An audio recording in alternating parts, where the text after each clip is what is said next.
So she moves from asunder. We'll watch the beat move feet from under our shaking and stirred bodies till the room sounds like God's wrath or this thunder.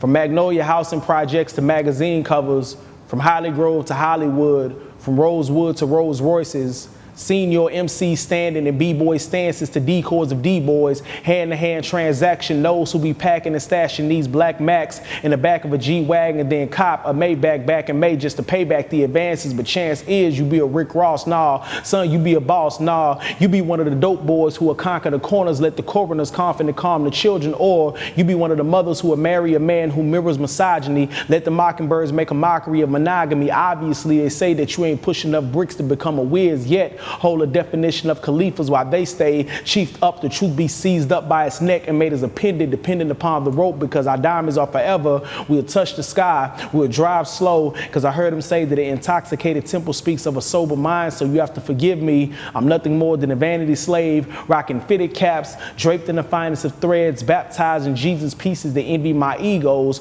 My heroes are no more than your Dwayne Carters and Cartier watches who will lay with those women who are luring of the London, whose legs don't bridge the disconnect between dudes and random baby mamas. Dear Mr. Dwayne Carter, that would dread the day that you get it through that dreaded head of yours. That young money is a very minute price to pay for your dignity. Won't catch me tipping my hat to no self-proclaimed kings. I was told that heavy is the head that wears the crown, so forget the man in me. A life of fantasy and vanity enslave my humanity. I get one chance to make a first impression, even if that means overdrafting a couple bank statements just to make a couple statements. But face it, my past be the off-tune ballad played to the soundtracks of my present. Still trying to move past this past to get to my future, but in the present, the things they present me with ain't a present, but it's nicely gift wrapped with lies and insecurities that roam these communities like mobile reception. Funny how we be oblivious to the obvious, from rocking the clothes we see to the way that we rock rosaries draped around our necks, but don't see the sacrifice until you realize that your modern day hip hop ain't but a slave ship to your radio's mainstream swimming up this creek.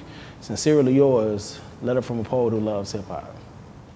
It's something I'm passionate about, and so with hip hop culture, like I love hip hop. Like my dad raised me on this, and this could be from Pac, from Nas, from the Fugees, and all these people, and even way back then, you know. So I am passionate about hip hop, but I do believe that there needs to be a bit of accountability. You know, a lot of times when I'm doing the teaching things, and I'm a teaching artist, when I'm in the classes with my students, you know, I'm talking to them about sexism, misogyny, all these things, but at times the music that I'm listening to doesn't always reflect what I'm, you know, standing for. Masculinity, that came in regards to when I was actually out and I would be doing poems, and I would realize like the privilege I had to where I could be emotional or vulnerable in a way that some of the women couldn't. Like if I was doing something, it was like, oh my gosh, he's sad about this.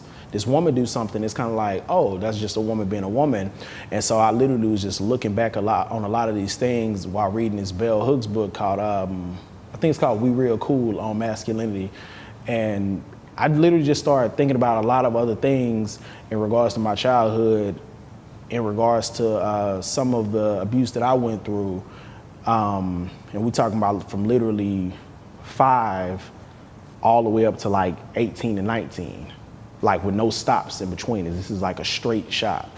And so it's kind of like, hey, why am I not allowed to cry about these things? Or why am I, you know, I have a mother that was absent in my life growing up. Like, why am I not allowed to talk about these things?